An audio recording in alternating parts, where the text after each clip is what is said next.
Welcome to Eko Learners Support for WAEC and NECO candidates. Today I'll be taking you biology, and we are going to continue with the classification of living organisms. Today we are looking at one of the largest kingdoms in the organism kingdom. Follow me as we go.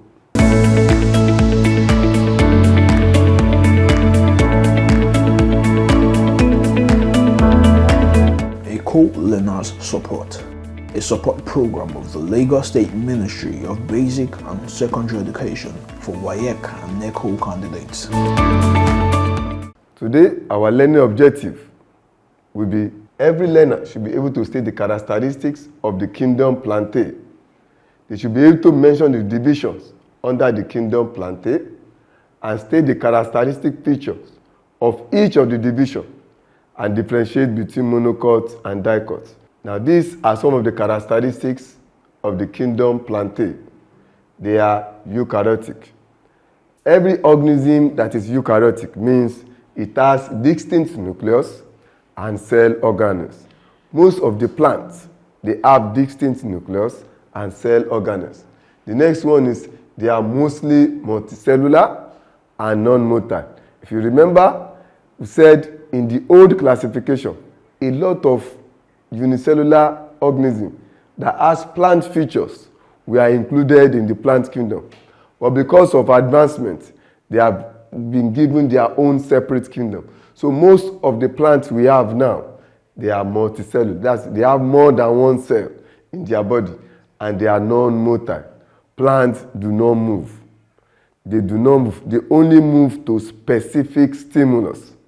The next one is chlorophyll in the chloroplast. One of the most important characteristics of any plant is the chlorophyll, because any organism that has chloroplast will produce chlorophyll, and chlorophyll is the pigment that gives the plant their characteristic green color, and is one of the most important chemicals in plants, because it's the chemical that allows plants to absorb the sunlight energy to manufacture their food.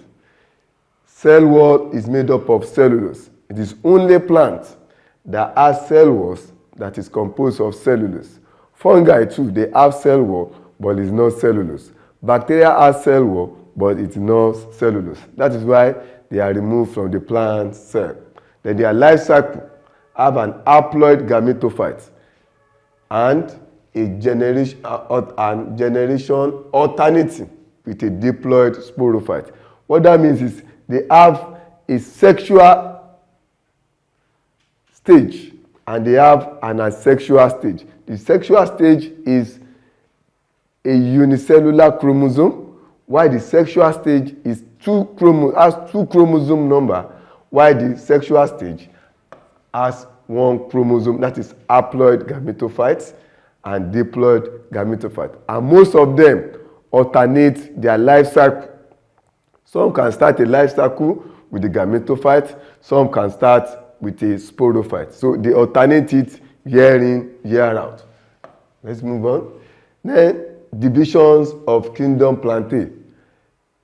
In the classification, divisions are used for plants, phylum are used for animal. So today we are going to be talking about division, not phylum. So in case in exam they put phylum, it's the same thing as division. But mostly we use division for plants, while we use phylum for animal. We have division Talophyta, we have division Bryophyta, we have division Trichophyta, which is subdivided into Pteridophyta and Spermatophyta, which is subdivided into Angiospermatophyta and Gymnospermatophyta. Each of these divisions occur at evolutionary level. The Talophyte is regarded as the lowest in the rank, followed by Bryophyte, but followed by Trichophyta or Pteridophyta and Sperma. So if you are asked to arrange according to complexity, the Talophytes are the simplest, followed by the Bryophytes, followed by the Pteridophytes, and followed by the Spermatophyta. As we go along, we look at the characteristics of each of these divisions. Please, let's continue. The angiosperm on its own is also subdivided into two classes. Class monocotyledone and dicotyledone, or simply put, monocot and dicot. Let's say it again, monocot and dicot, or monocotyledone and dicotyledone. Once again, the spellings are very, very important. You need to know how to spell very well. Thank you. Let's move on. The first group we are looking at is division thallophyta. Division thallophyta. These are simple aquatic organisms. That means we can only be found in an aquatic environment, in rivers, in ponds, in streams, in lagoons. We find thallophytes in aquatic environment. For example purpose, if you are asked to list their habitats, be specific: pond, river, stream, and so on and so forth. They are non-vascular plants. This means they don't have conducting vessel. They don't have what they use to conduct water or nutrients. Nutrients and water simply diffuse into their body directly. It's because they have a simple nature. So diffusion takes care of their absorption of food and the absorption of water. They lack true roots, stem, and leaf. They don't have leaf, they don't have stem, they don't have leaf. They are plants because they have chloroplast in their cell.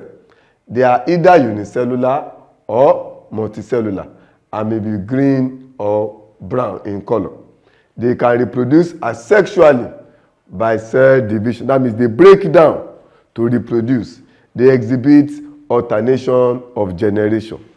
They exhibit alternation of generation is at a point they start their life cycle with gametophytes and end it in sporophytes.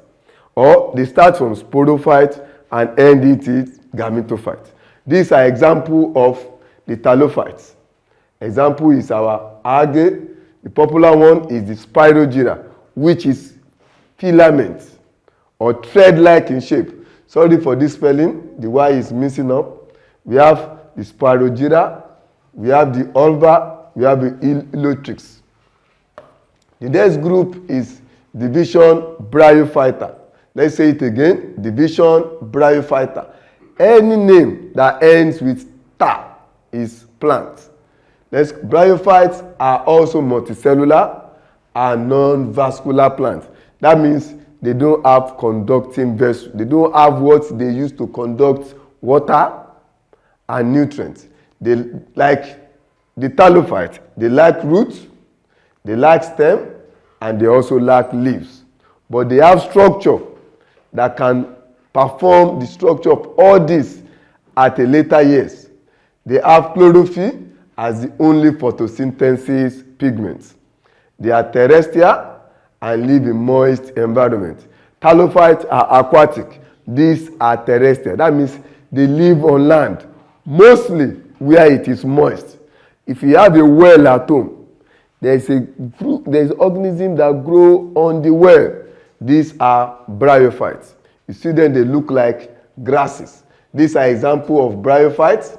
We have the liverworts, we have the hornsworts, and we have the mosses. They are examples of liverworts. The next division is division Trichophyta. This is one of the largest divisions in the plant kingdom. They are the largest because they are vascular plants. The development of conducting vessel starts with the Tracheophyta. They are multicellular. That means they have more cells in their body. They are found on land, and they have conducting vessel. They have true roots, stem, and leaf, and they are the largest group of plants. And the list of division is divided into two. We have the pteridophytes and the spermatophytes. Pteridophytes and spermatophytes. Pteridophytes are plants that don't produce seed. They are seedless plants, while the spermatophytes are seed plants. We are looking at division Pteridophyta. This is one of the largest or complex division in the plant kingdom. They are spore-bearing plants. That means because they don't produce seed, they produce spore. Spore are like just particles of powder that when we blow powder in the air, it can be carried by wind. So the particles are just like spores.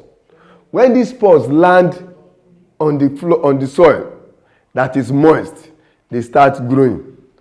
Spore bearing. So they reproduce asexually.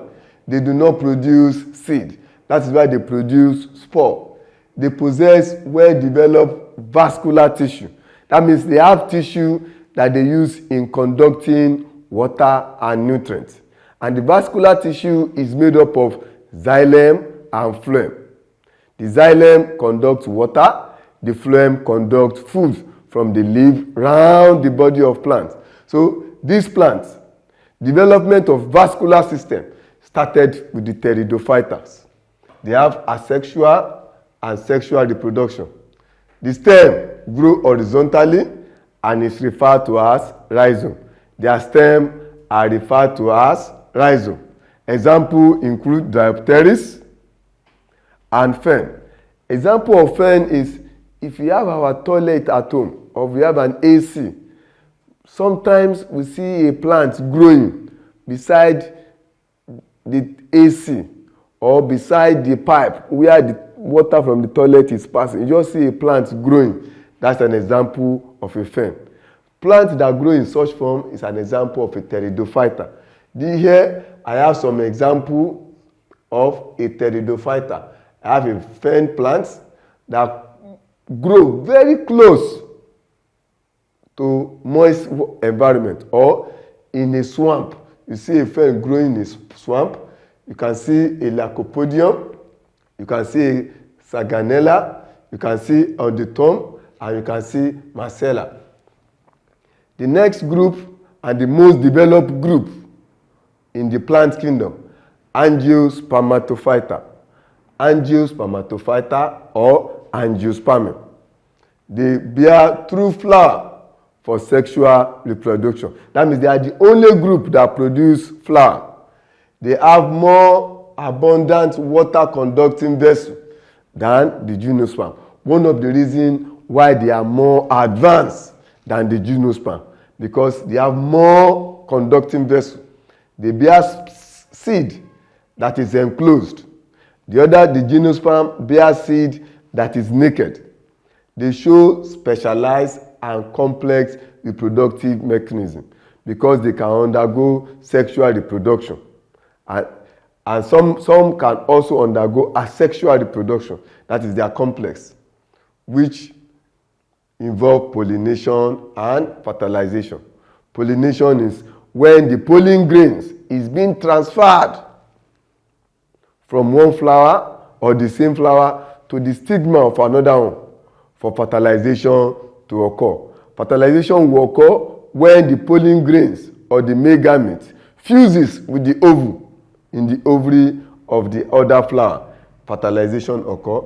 Angiosperm are also subdivided into two groups, monocotyledone and dicotyledone, or monocots and dicots.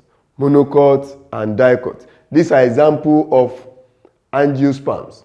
We have the rose flower, we have the apple tree, we have the sunflower, and we have the rose. If you can see from this example, the majority of the plants around that we know that are familiar in our environment are angiosperms.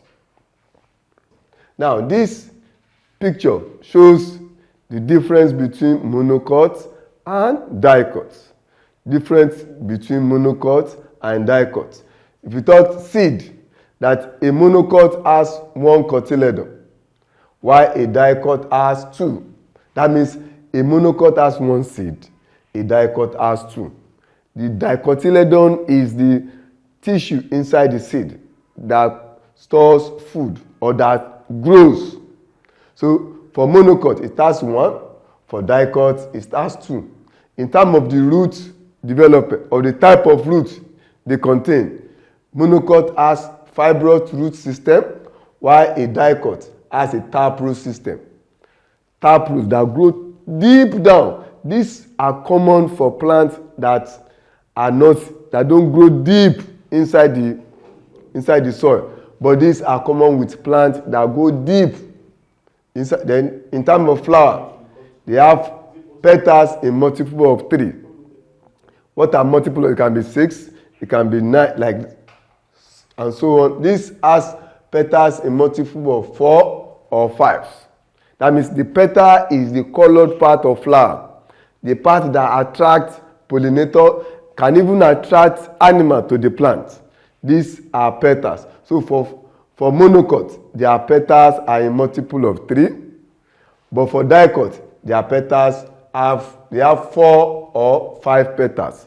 Some can have 5, some can have 4, but this one are in multiple of 3. So it can be more than 3, you can have 6 and 9. Then in terms of leaf, their leaves are narrow and they have parallel vein. Their leaves are oval or palmate and net-like vein. Most of the leaves that everybody will recognize as leaf are dicots. Those ones that look like sword or they are sword shape are monocots. So in terms of leaf, they are narrow. In terms of leaf, they are oval. In terms of the veins, the lines on the leaf, the monocot has parallel line, the dicot has net-like line. Then in terms of vascular bundles, like I said before, vascular bundles are the conducting. So for monocot, the vascular bundles are scattered. For dicot, the vascular bundles are ringed, they are concentrated around a particular concentric circle. Then in terms of pollen grains, monocot has 1 pore, while for the dicot, they have 3 pores, they have 3 openings. But for monocot, they have only 1. For dicot, they are 3. These are some of the difference between monocot and dicot.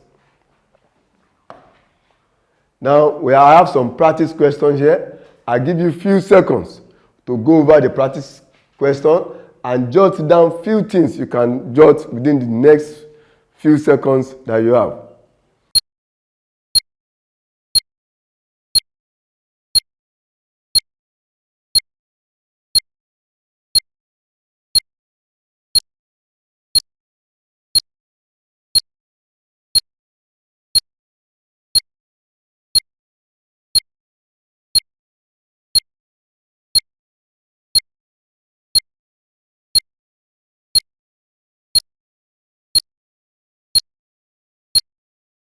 Now, welcome back to our practice question. I hope you are able to solve some. Now, the first question says, state the characteristic features of the plant kingdom. State the characteristic features of the plant kingdom. I have some here. I said they are eukaryotic. That means they have distinct nucleus and cell organelles. They are multicellular. That means they have more cells in their system. And they are non-motile. In exam cases, you can break it. They are mostly multicellular. That means they have more cells and they are non-motile. They don't move. They are non-motile. They don't move. They have chlorophyll in their chloroplast. All plants have chlorophyll in their chloroplast. Then their cell wall is made up of cellulose. Any organism that has a chloroplast and that has a cell wall is definitely a plant.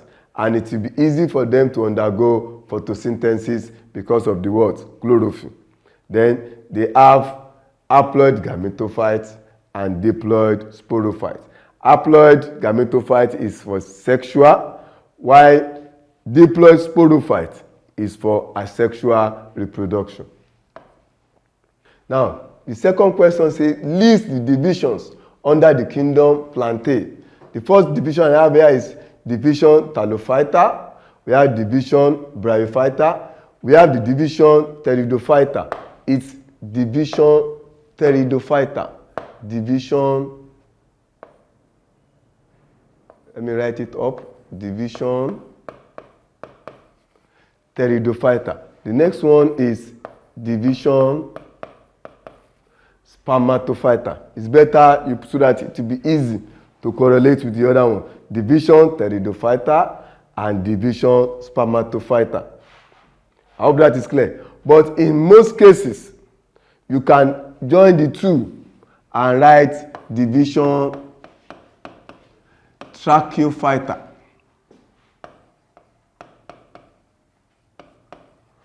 But for exam purpose, it's always good to go to specific division to make it easy for you.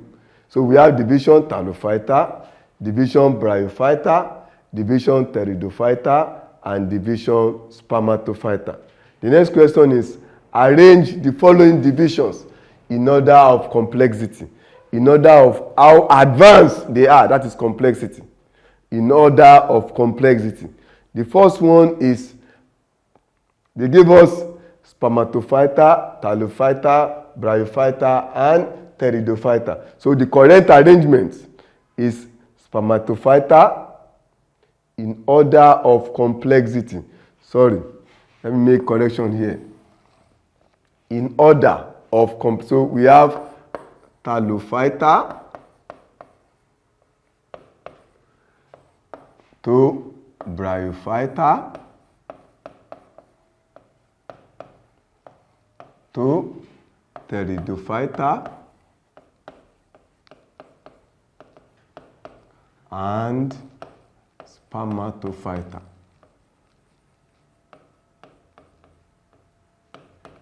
Because the question in order of their complexity. If we are asked to do it the other way around, in order of decreasing complexity, we still follow. We will now go from spermatophyta to pteridophyta to bryophyta. I was talking about arrangement of divisions in order of complexity. If you have to arrange in order of decreasing complexity, so we start from spermatophyta, pteridophyta, bryophyta, and talophyta. But if you have to arrange in terms of increasing complexity, which is what our question says, so we start with talophyta.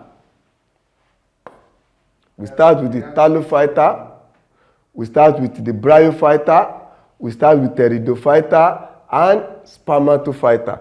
This is in order of increasing complexity. The upper one is in order of decreasing complexity. I hope you get that. The next question. It said, in tabular form, state 3 differences between monocot and dicot. So the first one I have here is embryo with single cotyledon, embryo with 2 cotyledon, mono 1, di 2, according to mathematics. Mono is 1, so the embryo has single cotyledon, embryo has 2 cotyledon. Then the veins are parallel. The veins are reticulated or network. The stem in the vascular bundle are scattered. The stem in the vascular bundle are ring. The roots are adventitious or fibrous. The roots are tap. For dicot, they have a tap root system. For monocot, they have fibrous root system. So part of plant is a multiple of 3. Part of flower is a multiple of 4 or 5. The pollen grain is with single pore or furrow, single opening. But the pollen grain is with 3 pore or opening. Then monocot, they do not undergo secondary growth. Dicot undergo secondary growth. Secondary growth, the way we understand is development of 3. Because they don't produce 3, they don't undergo secondary growth. But most dicots, because they develop 3s, they undergo secondary growth. Now the last question, give 2 examples, each of monocot and dicot. Each of monocot and dicot. Put some example. We have the grass for monocot, we have millet, we have maize, we have sorghum, we have rice. These are some of examples of a monocot plant. Then we have, for dicot, we have beans, hibiscus plants, we have flamboyant plants, we have yam, we have the orange. These are some of examples of dicot and monocot. Any plant you see that has a sword-shaped leaf or straight-shaped leaf is a monocot. Any plant that has an oval-shaped leaf or a rounded leaf is a dicot. This is how you recognize a dicot from a monocot. I hope you have been able to get one or two things from today's lesson. For any comments, feedback, feel free to get back to us on our social media handle that will display on the screen. Bye for now.